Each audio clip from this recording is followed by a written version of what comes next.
My stepdaughter laughed into a microphone and told everyone I wasn't her responsibility anymore. 5 minutes later, while the punch was still warm in my hand, my CFO left a voicemail that turned my entire life upside down. That night, I learned something dangerous about being underestimated. If you've ever been disrespected, overlooked, or quietly pushed aside, this story is for you. Hit subscribe, tap like, and stay with me until the end, because this isn't just a story about money, it's about patience and the moment silence finally speaks back. The VFW Hall on Washington Street has a smell that never leaves. Floor wax, burnt coffee, and old stories that no one tells anymore. That's where they threw my retirement party. Not in a hotel ballroom, not in a downtown restaurant. A VFW hall. The same place they hold fish fries, wedding showers, and funeral lunches where people whisper instead of cry. A crooked banner hung behind a folding table. Happy retirement, Frank. The letters sagged in the middle, like someone had tried and then given up. I stood by the punch bowl in my navy suit, the same one I'd worn to client meetings a decade earlier. It hung looser now. My shoulders had thinned, my posture had learned how to fold inward without being asked. "You look fine," my wife Evelyn told me that morning. She said it gently, carefully, the way people do when they don't want to argue. People clapped when I walked in. Polite claps, the kind you give out of habit, not admiration. Old coworkers shook my hand.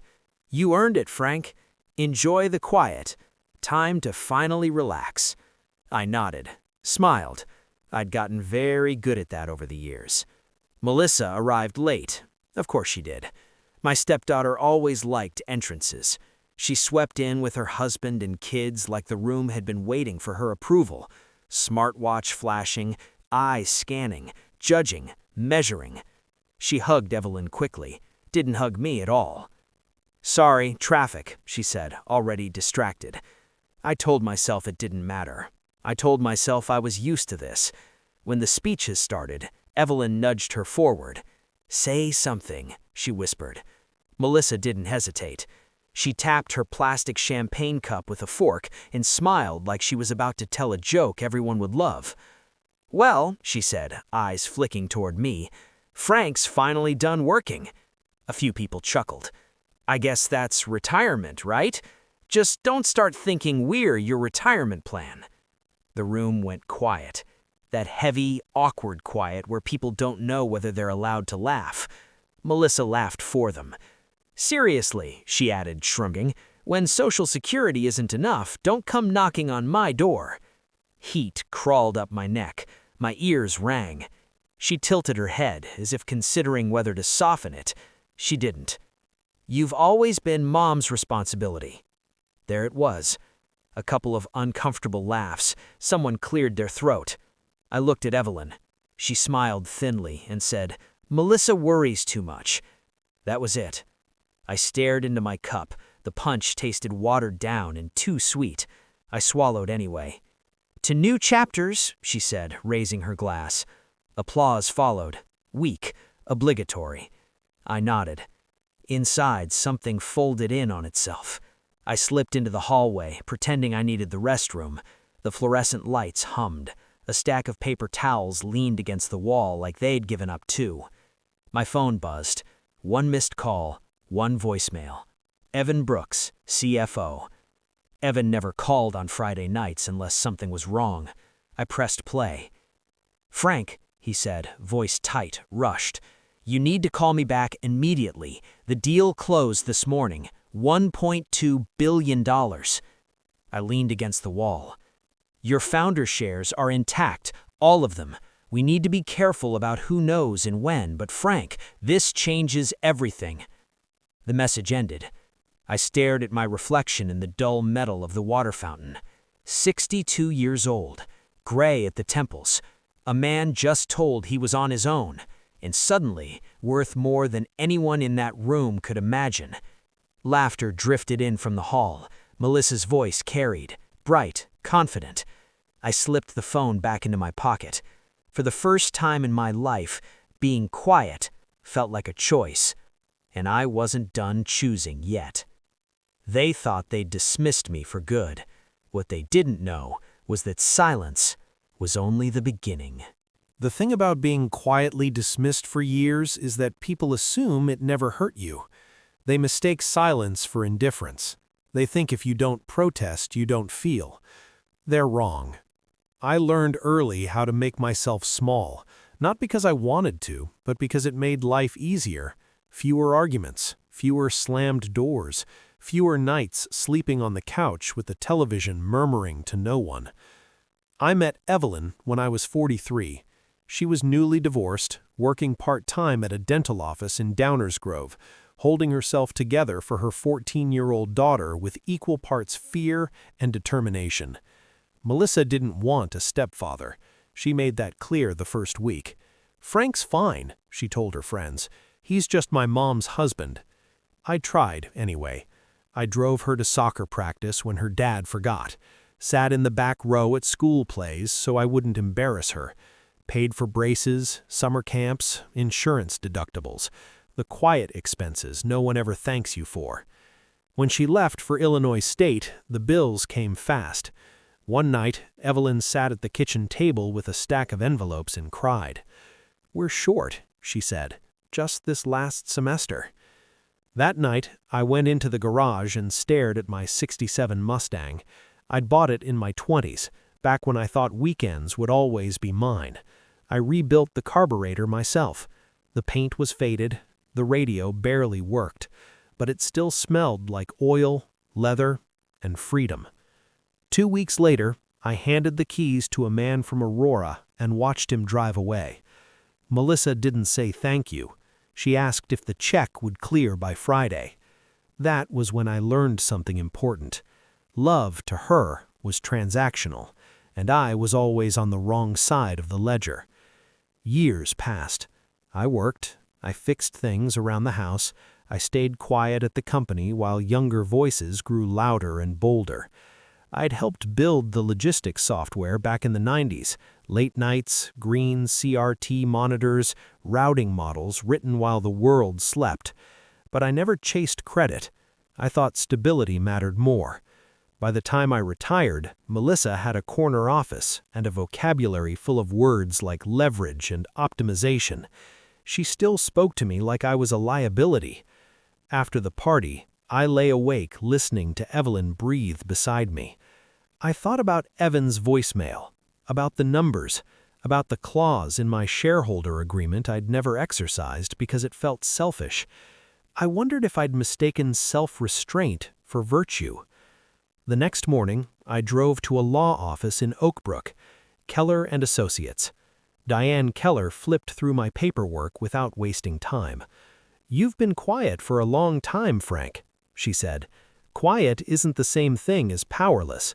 She explained valuations, lockups, tax exposure. She didn't sugarcoat anything. "There will be scrutiny," she said, "and pressure." I nodded. That afternoon, Melissa texted the family group chat. "Looking at houses this weekend. If things get tight, Frank can always crash on our couch. I'll even get him a blanket." I stared at the message longer than I should have. My thumb hovered over the keyboard. I could have told them everything right then. Instead, I deleted the draft. Evelyn mentioned later that Melissa might treat us to a Christmas trip. "She's doing so well," she said proudly. I nodded. I poured the coffee, and I realized something harder than anger.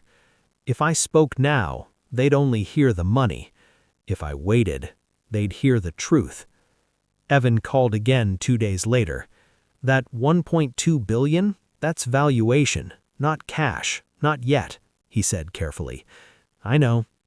"How much is my stake?" I asked. There was a pause. "On paper, 30 to 35 million. I closed my eyes. 30 million doesn't feel like winning the lottery. It feels like standing at the edge of something very deep, wondering how easy it would be to fall. "Don't tell anyone, not your wife, not your family." "I won't," I said, and I meant it. Life didn't explode after that. That was the hardest part. The disrespect continued. Small, constant cuts delivered with smiles. At a restaurant in Lyle, Melissa tossed me my car keys. "You're not doing much these days, right? Can you park it?" I walked past dumpsters and humming air conditioners to do it. At dinner, she laughed. "If things ever get tight, Frank could always crash on our couch. I'll even get him a blanket." Everyone laughed. I smiled. One night, Melissa stopped by unannounced. "Frank," she said without looking up at her phone, "can you grab the kids' coats?" I nodded. I poured the coffee. Each moment stacked on top of the last. Not enough to justify anger alone. Together, they formed something heavier. Clarity. Behind the scenes, Diane finalized trust documents. "Once this is done," she warned, tapping the page, "it's irreversible." I thought about the Mustang, the tuition checks, the blanket. "Good," I said. "I don't want to undo it." Then Evan called again. "Founders Legacy Night, downtown Chicago. Press will be there." "Will Melissa be there?" I asked. "She's on the invite list," he said carefully.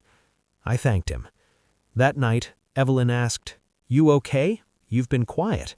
I almost laughed.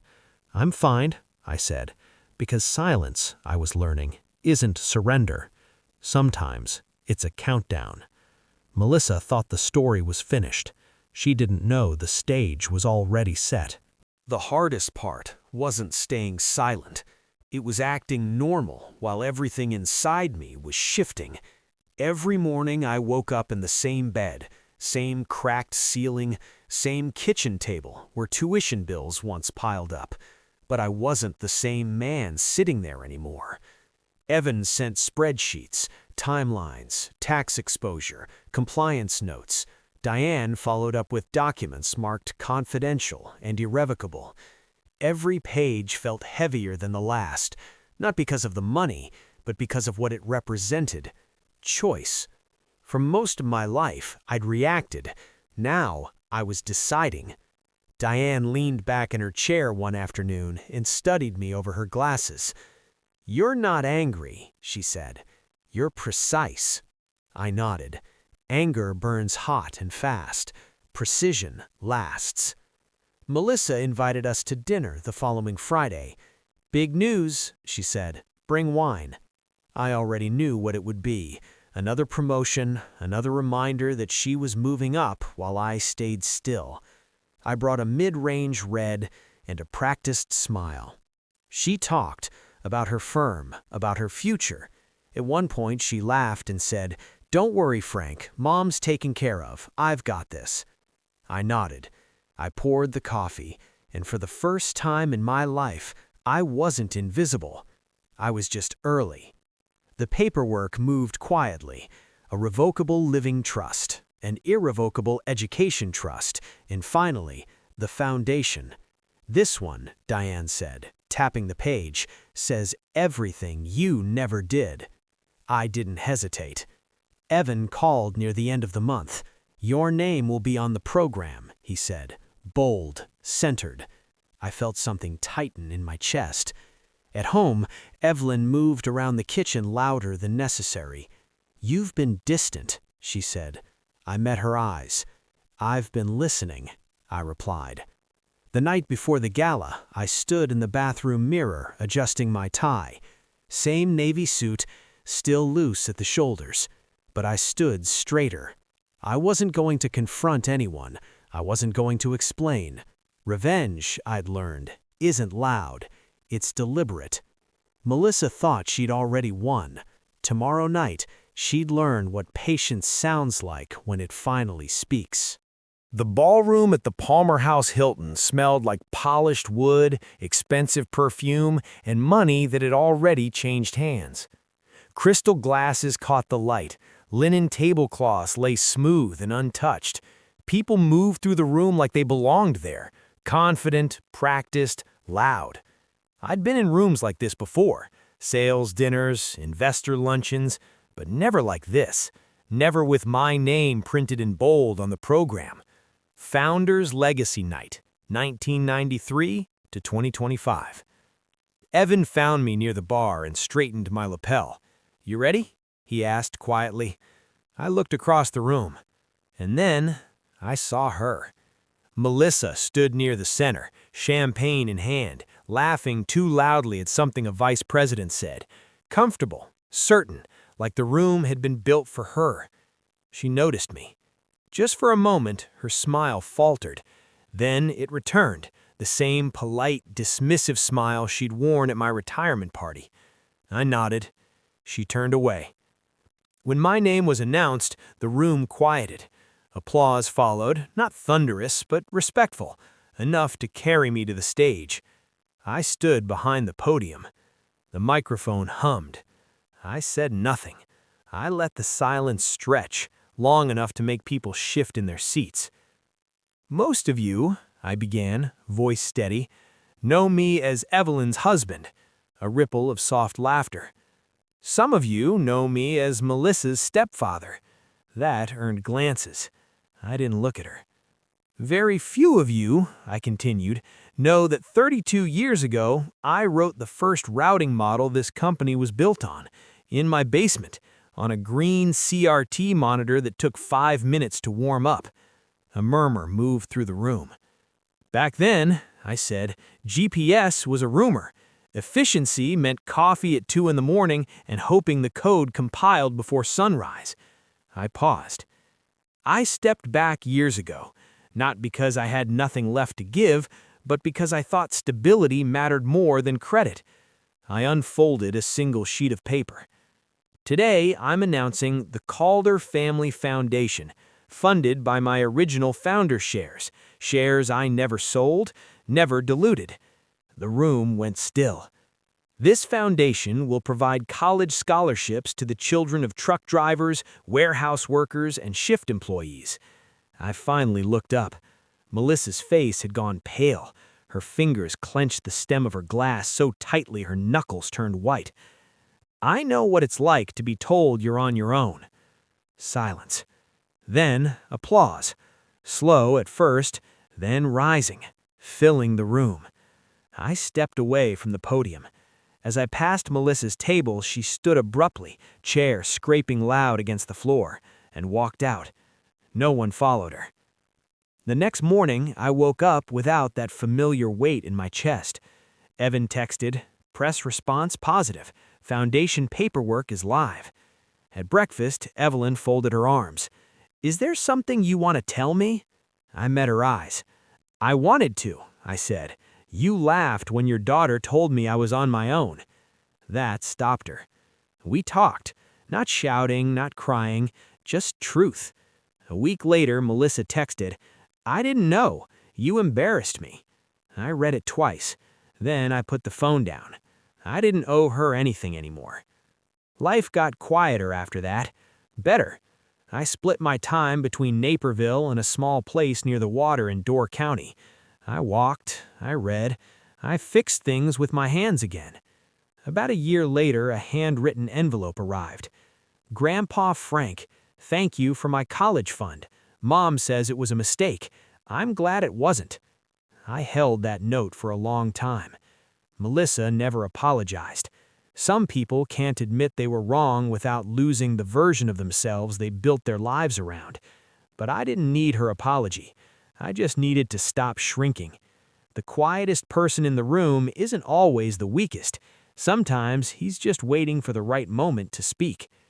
If you've ever been underestimated, talked over, or dismissed, this story was for you. Drop a like, subscribe, and tell me in the comments what's the most satisfying moment of quiet justice you've ever seen. Because silence, when chosen, is powerful.